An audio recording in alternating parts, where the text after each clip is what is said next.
Bismillahirrahmanirrahim. Assalamu alaikum students. How are you? Hope you will be fine, inshallah. Okay, open your page number 26.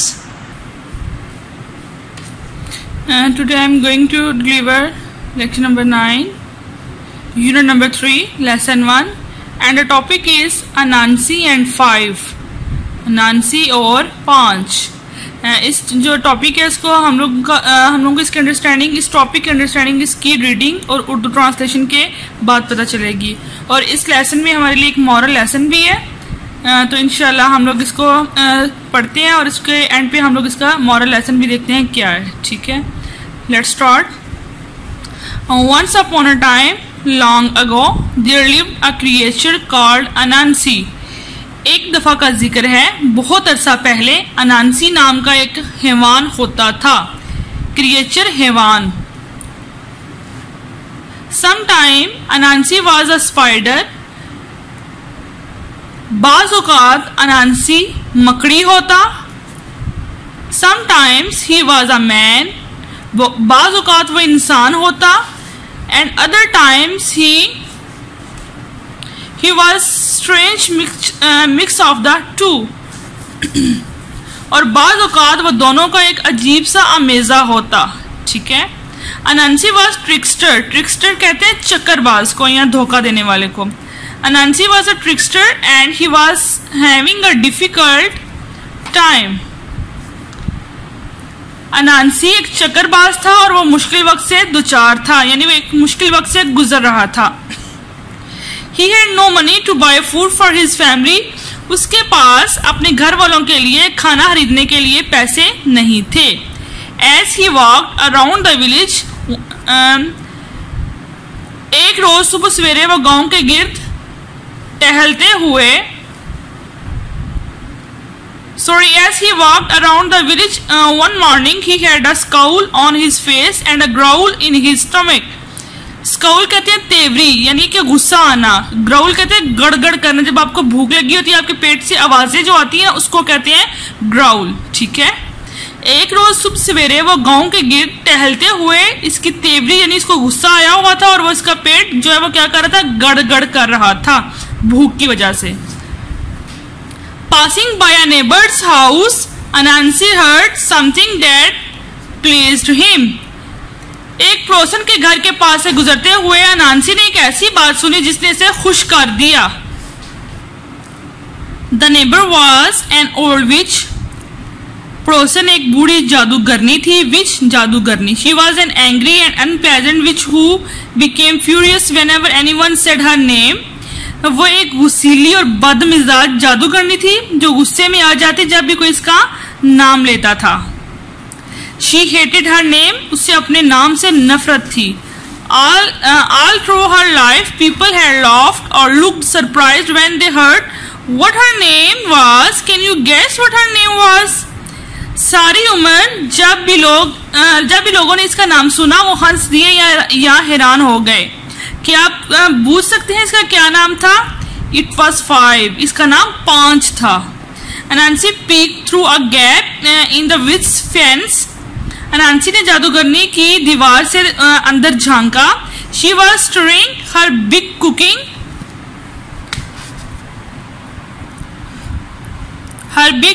pot and muttering and mumbling a spell. वो अपने बड़े से देगचे में चमचा हिला रही थी और एक मंत्र बड़बड़ा रही थी। The smoke and sparks were blue and green, so Nancy knew she was cooking up some big magic. हाँ जी बेटा, इस लास्ट लाइन को हम लोग अगेन करते हैं। She was stirring her big cooking pot and muttering and mumbling a spell. ठीक है। वो अपने बड़े से देगचे में कफगीर यानी जिससे हम लोग देग बनाते हैं, जो चमचा हिलाते हैं उसको कहते हैं कफगीर, हिला रही थी और एक मंत्र भी बड़बड़ा रही थी। The smoke and sparks were blue and green, so Nancy knew she was cooking up some big magic. धुआं और चिंगारियां नीली और सब्ज थी, लिहाजा नांसी जान गया कि वो कोई बहुत बड़ा जादू कर रही थी। Suddenly he snatched up her staff and started to pound it on the ground as she walked around a part. अचानक उसने झपट कर अपनी लाठी उठाई और देखते कि गिद्ध घूमते हुए इसे जोर जोर से जमीन पर मारने लगी।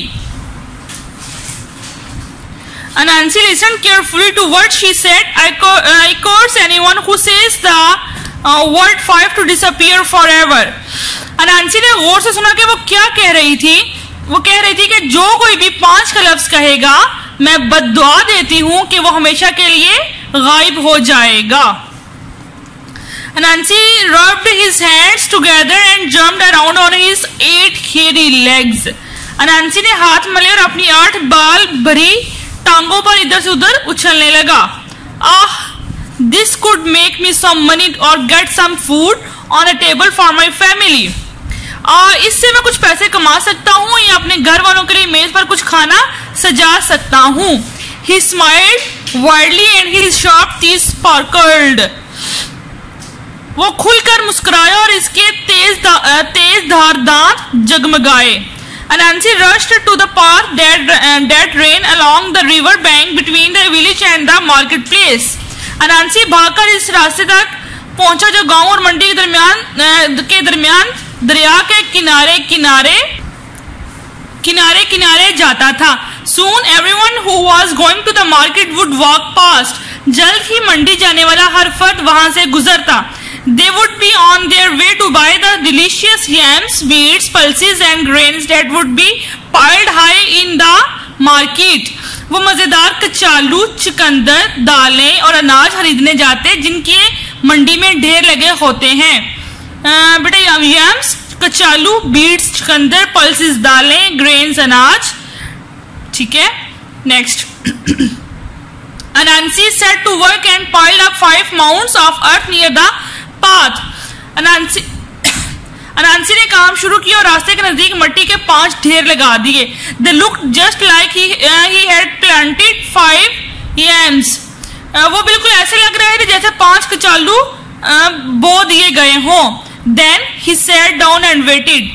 फिर वो बैठ गया और इंतजार करने लगा। First to come by was little Mrs. Rabbit. सबसे पहले नन्ही बेगम खरगोश गुजरी। She carried a basket full of sweet potato, delicious, and walked slowly because it was heavy.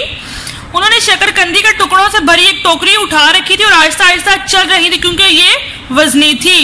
Anansi stepped forward and smiled. Anansi आगे बढ़ा और मुस्कुराया। That looks like a big weight. ये वजन बहुत बड़ा मालूम होता है। Please rest a while and help me. आप अज़राहे करम थोड़ी देर सुस्ता लीजिए और मेरी मदद कीजिए। I don't know how to count, so I cannot tell how many yams I have planted. मैं गिनती करना नहीं जानता इसलिए मैं नहीं बता सकता कि मैंने कितने कचालू बोए हैं। Mrs. Rabbit was kind, so she stopped. बेगम खरगोश बहुत शफीक मिजाज थी इसलिए वो रुक गई। She put down her basket and hopped along the row counting 1, 2, 3, 4 and 5. उन्होंने अपनी टोकरी नीचे रखी और फुदकती हुई कतार तक पहुंचकर गिनने लगी। 1, 2, 3, 4, 5. In a flash and a bang, Mrs. Rabbit disappeared.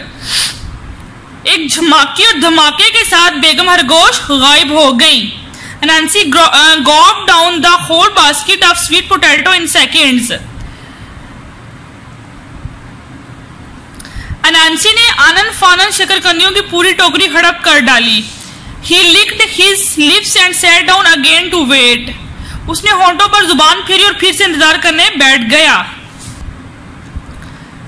Not long after, he heard little footsteps on the path and looked up. It was Mr. Duck. जरा देर न गुजरी थी कि इसने रास्ते पर छोटे छोटे कदमों की चाप सुनी और निगाह उठाई। ये बतख साहिब थे। He walked along with his chest held high and his feet made a slap sound on the path. वो सीना ताने चले आ रहे थे और इनके पैर रास्ते पर तपड़ तपड़ की आवाज पैदा कर रहे थे। He had a bag with his lunch in it by his side. उन्होंने अपने दोपहर के खाने पर मुश्तमिल एक थैला पहलू में लटका रखा था। Mr. Duck stopped when he saw Anansi and asked him how he was. जब बता साहब ने नांसी को देखा तो रुक गए और इसका हाल दरियाफ्त किया। Nancy put on a glum expression. Mr. Duck, I have no idea how to count my plants. Plant you. Can you help me, please? नांसी चेहरे पर उदासी तारी काली। बतख साहब, मुझे अपने कचालू के पौधे गिनने का तरीका बिल्कुल नहीं आता, क्या आप अज़राहे करम मेरी मदद कर सकते हैं? Mr. Duck bobbed his head and puffed out his chest even further. बता साहब ने अपना सर हिला और अपना सीना मजीद फुला लिया। Well Nancy, he said, it is quite simple. Start with 1, then it is 2, 3, 4, 5 and 2, 3, 4 and 5. Mr. Duck disappeared instantly and Nancy ate up the lunch. उन्होंने कहा बड़ी सादा सी बात है, 1 से शुरू करो, फिर आते हैं 2, 3, 4 और 5। बतख साहब फौरन गायब हो गए। अनांसी ने दोपहर का खाना खा लिया। Now I know you will be wondering about अनांसी's family. Did he think about them? Did he save any food for them? No, he didn't. He ate everything without thought about any of them. अब मुझे मालूम है कि आप अनांसी के घर वालों के बारे में सोच रहे होंगे। क्या इसने इनके बारे में सोचा? क्या इसने इनके लिए कुछ खाना बचाया? नहीं, इसने ऐसा नहीं किया। इसने इनमें से किसी के बारे में एक बार भी इनमें से किसी एक के बारे में एक बार भी सोचे बगैर हर चीज खा ली। Next to come along on her way to the market to buy some tasty treats was Miss Frog. She did not stop when Anansi called after her, "Hey, please help me count my plants." इसके बाद miss मैंडकी आई जो खाने पीने की चंद मजेदार चीजें खरीदने मंडी जा रही थी। जब अनांसी ने पीछे से आवाज लगाई तो वो नहीं रुकी। ए अज़राहे करम, पौधे गिनने में मेरी मदद करो। She laughed. No way. Count them by yourself. She called over her shoulder as she hopped away. वो हंसती, कोई चक्कर नहीं, इन्हें खुद गिन लो। उन्होंने फुदक कर दूर निकलते हुए मुड़कर कहा।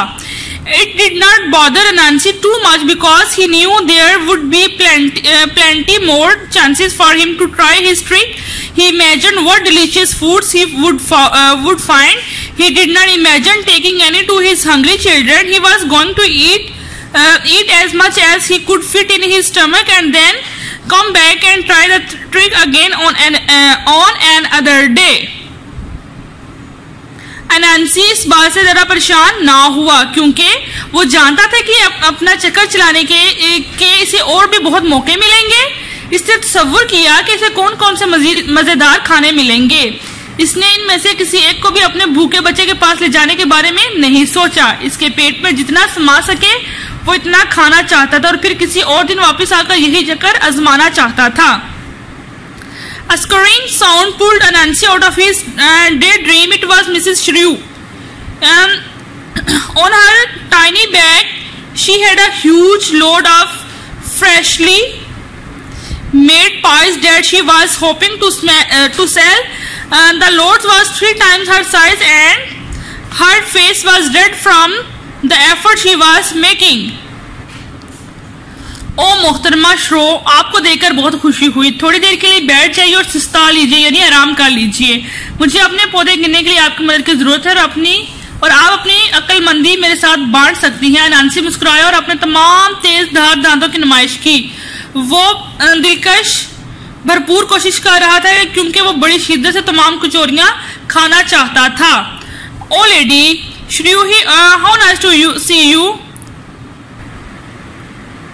सॉरी स्टूडेंट्स, यहाँ पे बेटा मैं इस पैराग्राफ की ट्रांसलेशन करने की बजाय मैं नीचे वाले पैराग्राफ की ट्रांसलेशन आपको की है। Sorry for that. मैं इंशाल्लाह आपको दोबारा इसकी जो है वो ट्रांसलेशन करके बताती हूँ। तेज तेज कदमों की आवाज ने अनांसी को इसके खुली आंखों के हवाब से बाहर खींच लिया। अगेन, तेज तेज कदमों की आवाज ने अनांसी को इसके खुली आंखों के हवाब से बाहर खींच लिया। ये बेगम शरो थी। अपनी नन्ही सी कमर पर उन्होंने ताजा बनी हुई कचौरियों का बड़ा सा बोझ उठा रखा था जिन्हें वो फरोख्त करने की उम्मीद लगाए हुए थी। बोझ इनके जिस्म से 3 गुना ज्यादा था और इन्हें जो कोशिश करना पड़ रही थी उसकी वजह से इनका चेहरा सुर्ख हो रहा था।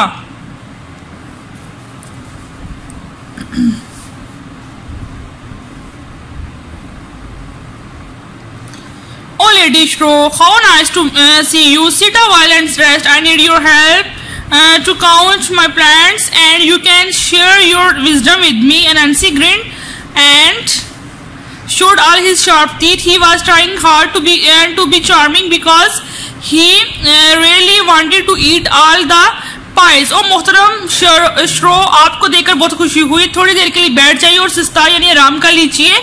मुझे अपने पौधे गिनने के लिए आपकी मदद की जरूरत है और आप अपनी अक्लमंदी मेरे साथ बांट सकती हैं. नांसी मुस्कुराया और अपने तमाम तेजदार दांतों की नुमाइश की. वो दिल मोह लेने की भरपूर कोशिश कर रहा था क्योंकि वो बड़ी शिद्दत से तमाम कचौरियां खाना चाहता था. Mrs Shri was not a fool. She could see Anansi's eyes glisten as he looked at the pies. Well, Anansi, you are kind. I am tired. She put down her load. How can I help? मैं बेगम श्रो अहमक ना यानी बेगम श्रो वो जो थी वो बेवकूफ नहीं थी. वो कचौरियों पर नजर डालकर अनांसी की आंखों को चमकता हुआ देख सकती थी. अनांसी, तुम बहुत मेहरबान मिजाज हो. मैं थकी हुई हूँ. उन्होंने अपना बोझ नीचे रख दिया. मैं कैसे मदद कर सकती हूँ? I can't count. He lied. Can you count my yam mounds for me? मैं गिनती नहीं कर सकता. इसने झूठ बोला. क्या आप मेरे कचालू के ढेर मेरे लिए गिन सकती हैं? Mr. Shro smiled. She walked to the nearest mound and stood on it. She pointed to the mound that was furthest away from her. बेगम श्रो मुस्कुराई. वो नजदीक तरीन ढेर के पास पहुंची और इस पर खड़ी होगी. उन्होंने सबसे दूर पड़े ढेर की तरफ इशारा किया. 1, 2, 3, 4 and this one. She said clearly. 1, 2, 3, 4 और ये वाला. उन्होंने वाज़ेह अंदाज में कहा. Anansi frowned. Don't it again say all the numbers, he said. अनांसी माथे पर बल डाले. दोबारा कीजिए, तमाम अदाद बोलिए. इसने कहा. 1, 2, 3, 4 and this one that I am sitting on. Mrs. Shro spoke slowly and clearly. एक बार 1, 2, 3, 4 और ये जिस पर मैं बैठी हुई हूँ. बेगम श्रो ने ऐसा ऐसा और आवाज़े अंदाज में कहा. A flash of anger passed over Anansi's face. Come on, say them properly. He was finding it difficult to keep a smile on his face. अनांसी के चेहरे पर गुस्सा चमका. चलिए अभी इन्हें ठीक तरीके से कहिए. इसे अपने चेहरे पर मुस्कुराहट सजाए रखने में दुश्वारी महसूस हो रही थी. Again, Mrs. Shro smiled sweetly and counted slowly. 1, 2, 3, 4 and this one here. She pointed to the mound beneath her feet. एक बार फिर बेगम श्रो बड़े प्यार भरे अंदाज में मुस्कुराई और आहिस्ता आहिस्ता गिनती की. 1, 2, 3, 4 और ये वाला. उन्होंने अपने कदमों के नीचे मौजूद ढेर की तरफ इशारा किया. Say 1, 2, 3, 4 and 5, shouted Anansi. ओहो, कहिए 1, 2, 3, 4, 5. अनांसी चिल्लाया. Instantly, in a big burst of sparks, he disappeared. चिंगारियों के एक झमाके के साथ वो गायब हो गया. Mrs. Shro picked up her load and set off to the market. She would sell these pies and buy mouth-watering delicious for her family. बेगम श्रो ने अपना बोझ उठाया और मंडी की तरफ चल दी. वो इन कचौरियों को बेचने और अपने घर वालों के लिए मुंह में पानी लाने वाले मजेदार पकवान खरीदने वाली थी. जी बेटा, तो आपने इससे क्या सीखा? जो मैंने इस स्टोरी से मॉरल लेसन सीखा बेटा वो ये है कि हम लोगों को कभी भी लालच नहीं करनी चाहिए और हमें कभी भी किसी को धोखा नहीं देना चाहिए और हमें हमेशा दूसरों अपनी फैमिली के बारे में सबसे पहले और दूसरों के बारे में भी अपने से पहले सोचना चाहिए. और इसलिए उसने देखे उसने क्या किया. नांसी ने कि अपना पेट जो वो बार बार भरता रहा. उसने अपनी फैमिली के बारे में नहीं सोचा और जो है वो दूसरे जो फेलोज थे अपने जो दूसरे फेलोज थे उनको धोखा दिया. और एंड पे आकर उसने क्या किया कि उस लालच की कि ज्यादा से ज्यादा खाऊं. तो जब वो ज्यादा खाने की लालच में था तो उसने क्या किया कि जिस तरह वो दूसरों को धोखा दे रहा था इसी तरह उसने खुद ही अपने मुंह से 1, 2, 3, 4 and 5 कह के खुद ही जो है वो मुसीबत में वो आ गया था. इसलिए बेटा इससे हम लोगों को सीखना चाहिए कि हमें कभी भी किसी को धोखा नहीं देना चाहिए, झूठ नहीं बोलना चाहिए, हमेशा दूसरों का ख्याल रखना चाहिए. तो बेटा आप भी अपना ख्याल रखिएगा. Take care yourself. अल्लाह हाफिज.